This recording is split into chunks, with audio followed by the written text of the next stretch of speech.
అదేంటంటే దాని ఇంటెన్షన్ మా బొంబాయి మాకు కావాలి.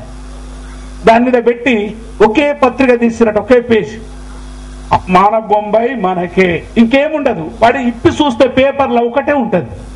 అది కూడా ఎవరి పంపిమన్నాడట, ఎవడోడైతే ఇట్లా అనుకుంటుండో వానికి పంపి సీక్రెట్ గా అన్నాడు.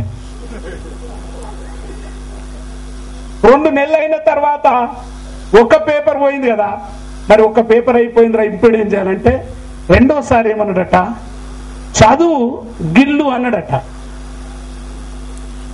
వాడు అది రాసింది చదివి మెల్లగా గిల్లిండట. ఇది మొత్తం బొంబాయి అంతా పోయింది. పోయిన తర్వాత 3వ పేపర్ ఏం చేయాలంటే చదువు ఏసీ అన్నాడట. That is what exactly. ఆ విధంగా బాంబాయి, నేను అజ్ఞాతవాసం, ఆ విధంగా నీకు బాంబాయి అనంతా తన ఆదుకులో చేసుకొని వచ్చాడు. అందుకే తమ్ముడు వేది పత్రికా మిత్రులు ఇక్కడున్న వీళ్ళందరూ సామాజిక స్పృహ ఉన్నవాళ్ళు, వాళ్ళు వాళ్ళ యొక్క డెమోక్రటిక్ స్పేస్ ని చాలా బ్రహ్మాండంగా తీసుకొని పోగలుగుతున్నారు. తెలంగాణలో, ఆంధ్రప్రదేశ్లో, ఇక్కడ ముఖ్యంగా ఇక్కడ ఉద్యమాలు జరిగే ప్లేస్ లో ఏ చిన్న ఒక్క పేజ్ అయినా చాలా బాగా రోల్ ప్లే చేస్తున్నారు. ఎన్ని పత్రికలు వచ్చినా ప్రజలు చదవడానికి సిద్ధంగా ఉన్నారని చెప్తూ, ఈ పత్రికలు రాసేవాళ్ళు, చేసేవాళ్ళు సామ్రాజ్యవాదులు, ఇన్ఫర్మేషన్ టెక్నాలజీ వాళ్ళ చేతులుంది కాబట్టి, వాళ్ళే అప్పర్ హ్యాండ్ ఉంటారు కాబట్టి, అక్కడ నుండి నువ్వేమైనా గుంజుకోగలుగుతావా డెమోక్రటిక్ స్పేస్.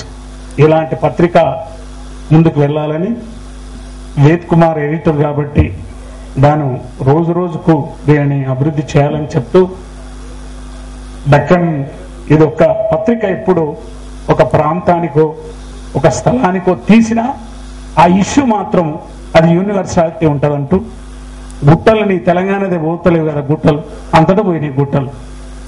కాబట్టి అటువంటి దానిలోకి ట్రాన్స్ఫార్మ్ చేయాలని చెప్తూ, ఈ ఉద్యమంలో ఇప్పుడు వచ్చిన పత్రికా విలేకరులకు వందనాలు చెప్తూ, చాలా గొప్ప రోల్ ప్లే చేస్తున్నాయి పత్రికలు. ఈరోజు ప్రజలు చదువుతున్నారు. ఈ ఒక్కరోజు సండే నాడు ఎన్ని పత్రికలను, అన్ని పత్రికలు తెచ్చి అన్ని ఎడిటోరియల్ చదువుతాను. ఇంకా వేరే చదవాలి. ఎందుకు చదువుతా ముందే చెప్పిన కదా, ఆ ఎడిటర్ మహానుభావుడు, ఆయన బుర్రెట్లో ఉందో చూస్తే కనీసం ఆ పత్రికలు ప్రజల సమస్యలు కానీ, తన యజమాని సమస్యను కానీ తాను దాన్ని కూర్చడానికి, పేర్చడానికి వస్తుందని చెప్తూ, ఈ పత్రికలన్నీ వర్ధిల్లాలి, మంచిది కూడా వర్ధిల్లాలి, చెడుది కూడా వర్ధిల్లాలి. రైట్ ఇన్ఫర్మేషన్ ఇచ్చే రైట్ మీది, మేము అడిగి తెలుసుకునేది మాదని చెప్పి, ప్రజల మధ్య ఈ ఘర్షణ జరిగిన రోజులు పత్రిక బతుకుంటుందని, మరి తమ్ముడు ఏది తీసినా కానీ కొంచెం మాస్టర్ ప్లాన్ చేసి కొంచెం బ్రహ్మాండంగా నడిపిస్తాడు. ఈడ మాత్రం బిడ్డు నీకంటే చాలా మంది ఉన్నారు, జాగ్రత్త, సలహా బతుకు.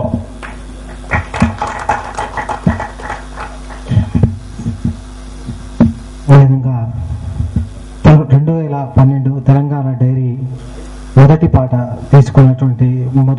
మేము తీసుకున్నాం. రచయిత అందశ్రీ గారిని వచ్చి మొమెంటో అందుకోవాల్సిందిగా కోరుతున్నాం.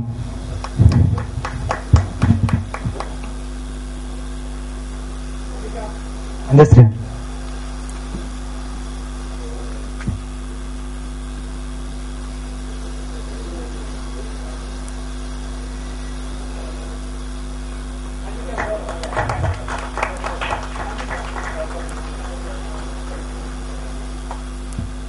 అదేవిధంగా తెలంగాణ రిసోర్స్ సెంటర్ మొదటి చర్చ తెలంగాణ ఉద్యమంలో మహిళల పాత్ర అనేటటువంటి మొదటి చర్చకు స్పీకర్గా చేసిన రత్నమాల గారిని వచ్చేసి ఆయన చేతుల మీద అందుకోవాల్సిందిగా కోరుతున్నాం.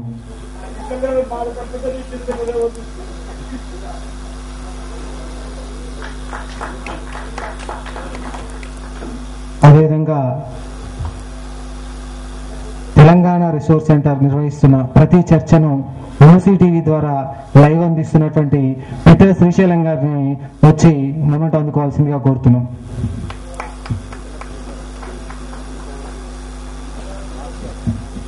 ప్రతి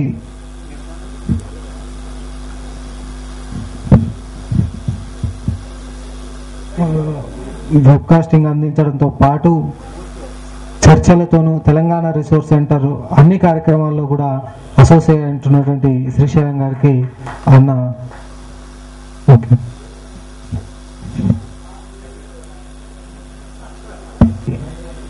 ఇంకొక ముఖ్య విషయం, సమావేశంలో అయిపోయిన వెంటనే మనం వెనుక భోజనం ఏర్పాట్లు కూడా ఉన్నాయి. దయచేసి అందరూ కూడా విందు ఆరగించి వెళ్ళాలని కోరుకుంటున్నాం. ఈ దక్కన్ ల్యాండ్ ఆవిష్కరణ సభ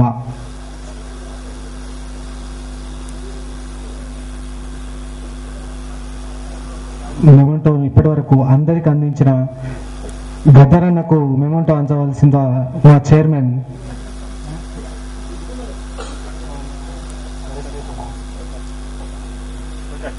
ప్రకాష్ చేతుల మీదుగా గద్దరన్నకు మెమోంటో అందించవలసిందిగా కోరుతున్నాం.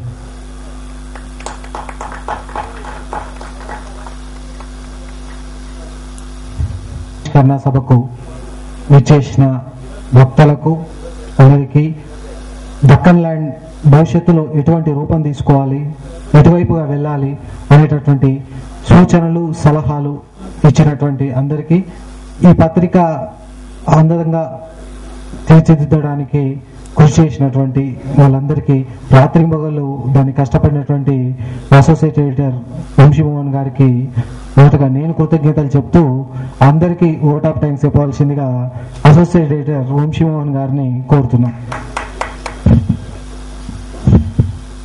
అందరికీ నమస్కారం. ఇంతకుముందు చెప్పినట్లు తెలంగాణ అంటే బాధల్లో ఉన్న వాళ్ళని అక్కడ చేర్చుకునేది. ఈ పత్రిక కూడా మన ప్రాంతం అనే కాదు, తెలంగాణ అనే కాదు, దేశం అనే కాదు, అంతర్జాతీయంగా కూడా ఒక విధమైన తాత్విక చింతనతో ఏ సమస్యలను ఎదుర్కొంటున్నారో వాళ్ళందరి సమస్యలను కూడా ప్రస్తావించేందుకు ఇది కృషి చేస్తుంది.